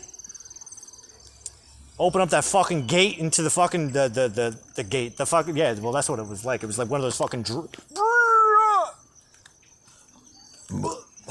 like 8, 9 o'clock at night. I brought every single fucking bag. I didn't even turn the lights on. I was so proud of myself. No, we're gonna do this with no lights on. And I mean, it was a big crawl space. It was like a big space down there. And I'm thinking to myself, like, I could put them right in the front, but there's like 13 fucking bags. How about this? We'll get some balls, and we're gonna push them all the way to the fucking back. And we're not gonna turn the lights on. If anything jumps on us, then fuck it. We're just gonna have to deal with it. I got a phobia with bugs. Bad.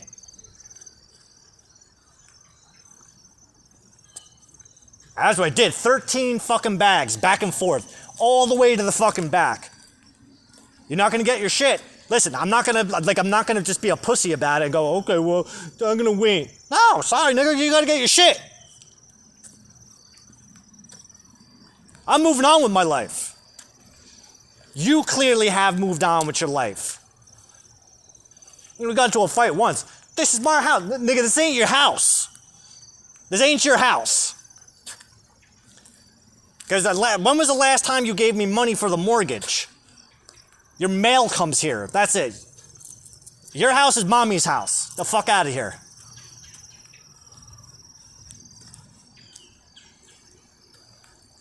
The bullets right motherfucking chest. Oh, sorry. I like that part of the song.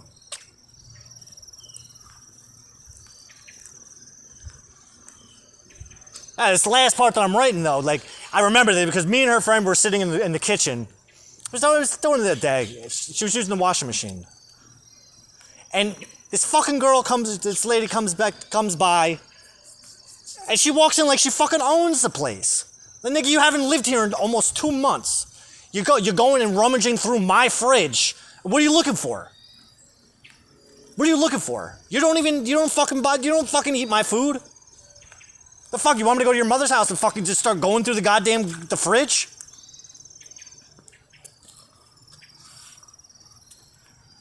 You moved out. I remember that was the same thing when she found out that my friend Stacy was moving in with her kids. It turned into a huge fucking thing. Stacy almost fucking knocked her the fuck out. Before I almost knocked her the fuck out. This is my house. You don't live here. You don't live here. When I said, are you coming back? You said, no, you don't live here. You live over there. This is my house. I pay the fucking bills. I'm the one who fucking has been doing all the shit for the past 10 years. Nigga, you can barely afford all your fucking habits during the week. The fuck out of here. And everything in this house was bought with my money. Or maybe you use tax returns. Oh, fuck out of here.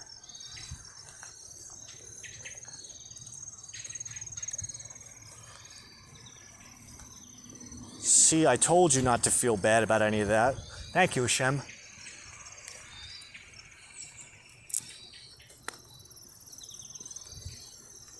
Oh, I get it. Because it's the whole broken heart thing.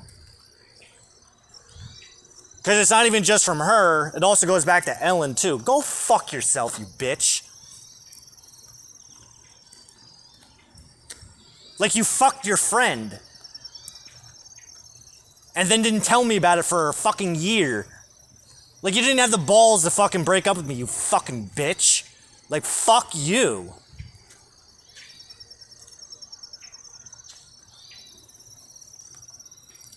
And then you treat me like I'm the fucking bad guy to make me feel bad so that you don't have to feel bad about what the fuck you're doing. And the same thing with you. Do you know why I keep doing this? Because she used to relapse constantly. Do you know why I do this? To piss you off. What? Hey, whose shirt is this next to the bed? That's not my shirt. That's my boyfriend's. I was blowing him on your side of the bed before you got home. The fuck? Is she fucking with me? Like, I don't understand. Like, what the hell's happening? What? Wait, did she just say that?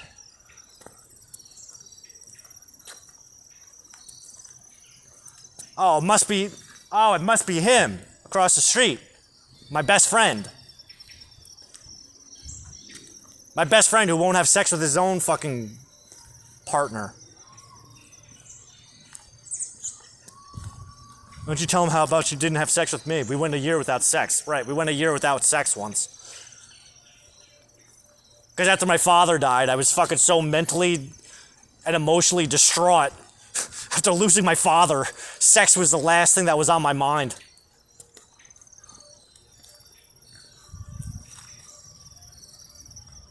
How selfish of me. It was selfish. HaShem, was it not selfish? Incredibly selfish. Thank you, HaShem. God, people are fucking... This is why I cannot fucking stand people, man. It's just like... They make me have to look at myself. That's true. What's your least favorite part about people? That they make me have to look at myself. I hate looking at myself.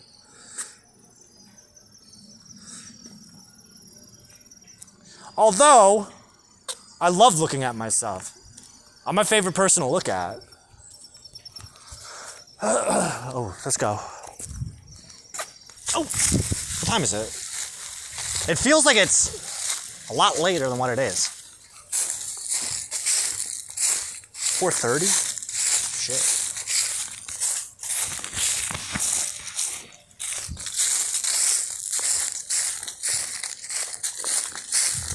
What are you gonna go do? Well, I'm gonna go home. I'm gonna continue writing some more pages from that book. That's the plan, at least. Because I got 8 pages done. I want to see how many I can get, how many more I can do. This was fun. Thank you, HaShem. This is working out so much better. Well, you know, so once we finish phase one, because this is actually part of phase one. Once I finish phase one and I get started on phase two, and I start doing 1 month a year starting from Rosh Hashanah. Well, no, it's not starting from Rosh Hashanah. It's not starting from Rosh Hashanah. As a matter of fact, like, what I think we should start doing is start doing the full reviews.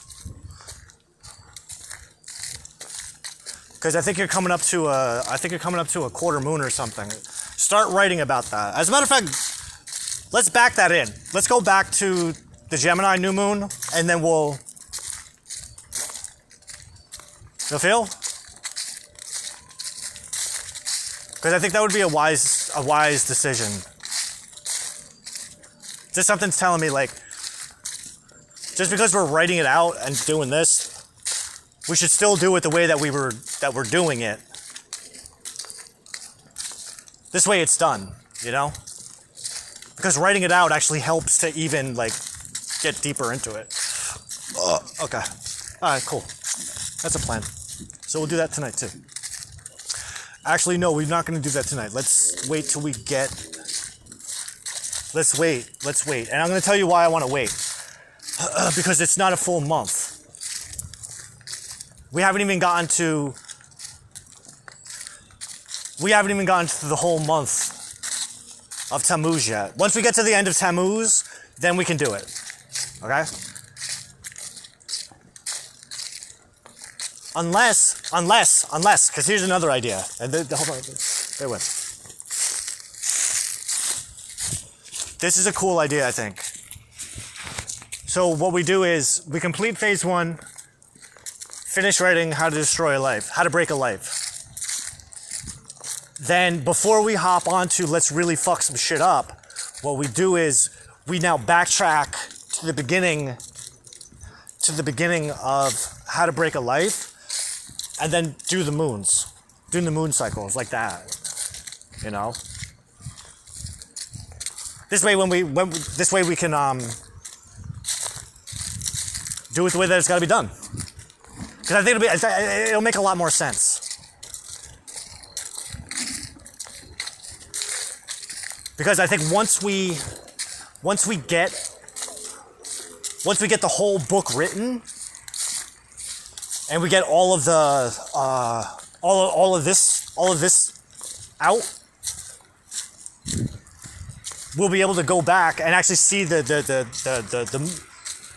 cardinal moon phases with an even more objective perspective. Because I think that's what this is doing. I think what we're doing is we're purging out the last of the gunk. And at the same time, what that'll do is that's going to clear out and cut the final chords with Kim too, because I can feel her while we're reading it. I don't know if you noticed that, but as we're writing it, like I'm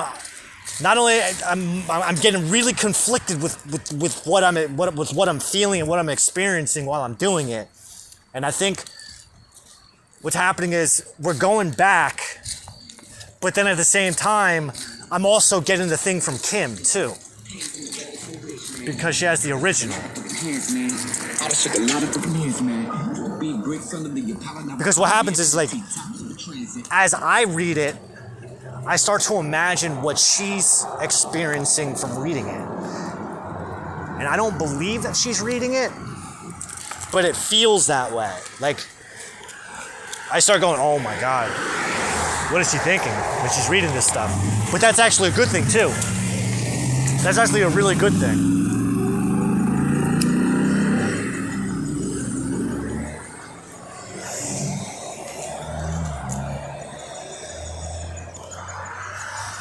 Why? Why? Because there's that extra added anxiety. Because if she didn't have it, Because what it's allowing me to do is try to imagine what people would feel while reading it. And if I can get over her looking at it, if I can get over the idea of her looking at it and her judgments, while at the same time getting over the judgments and the feelings from everybody else as well, then that means publishing it ain't no fucking problem, because we do have the original.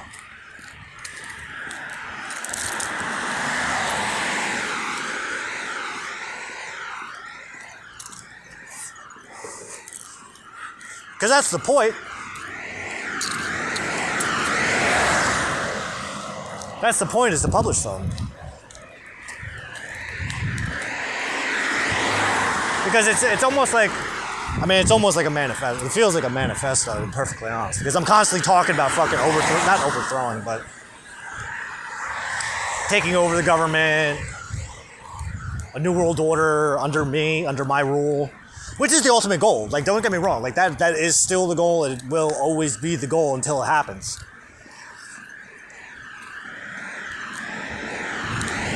My intention is to, like, just do the things. Like, HaShem, what kind of things the Moshiach and the Antichrist, what kind of things would he be doing if he was alive right now? All the things that you're doing right now. Okay. So, continue doing exactly what I'm doing? Unless you don't want the job. There you go. Straight from Hashem's mouth. I mean,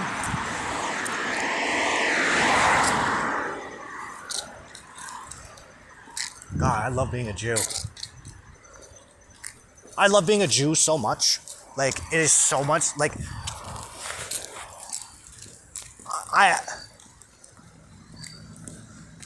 the Torah was written for me. It was written for me to find it. But I also believe, like, it's not even believe. Well, I guess I have to say I believe, because I can't prove, I don't have my papers. But I am 99.998% sure that I am a direct descendant of Abraham and Adam and Eve and Isaac and Jacob. And if I don't have at least one tribe, one of the tribes living within me, and here's the thing too about being a Jew, like they said, like it's got to come from the mother's side. Says who? That's being a Jew by today's standards, but that wasn't always the case. I got to find out when that was even instituted as a rule, because I don't buy it. Why? Because there's a guy named Mordecai. There's a guy named Mordecai in the Torah, or in the Tanakh. And Mordecai wasn't a Jew, but he's recognized as a Jew. He was actually from the tribe of Benjamin. Jews come from the tribe of Judah.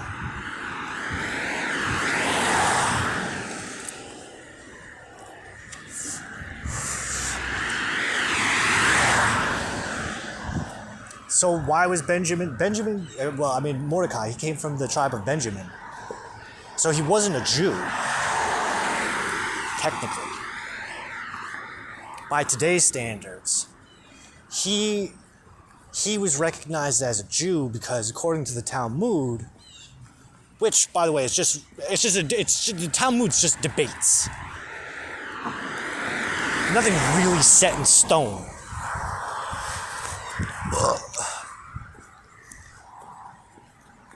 And the Talmud says that a Jew is anyone who abandons idol worship, which I have done. I recognize the one God, HaShem, who comes in two flavors, masculine and feminine. God and Goddess.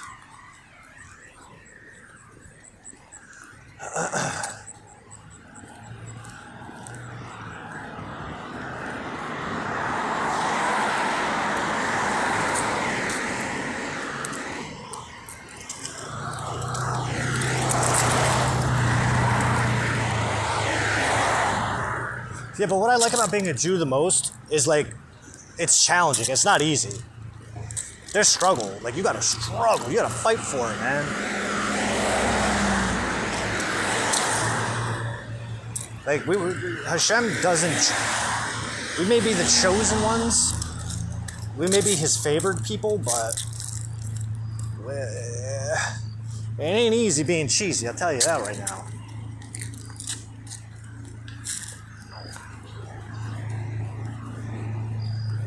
Like, you gotta make a lot of personal sacrifices. You have to let go of everything. That's really the hard part, is learning to let go.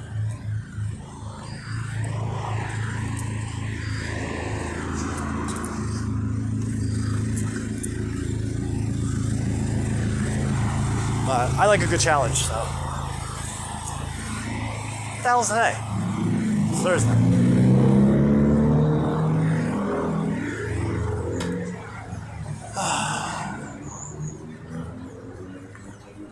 Is this still going?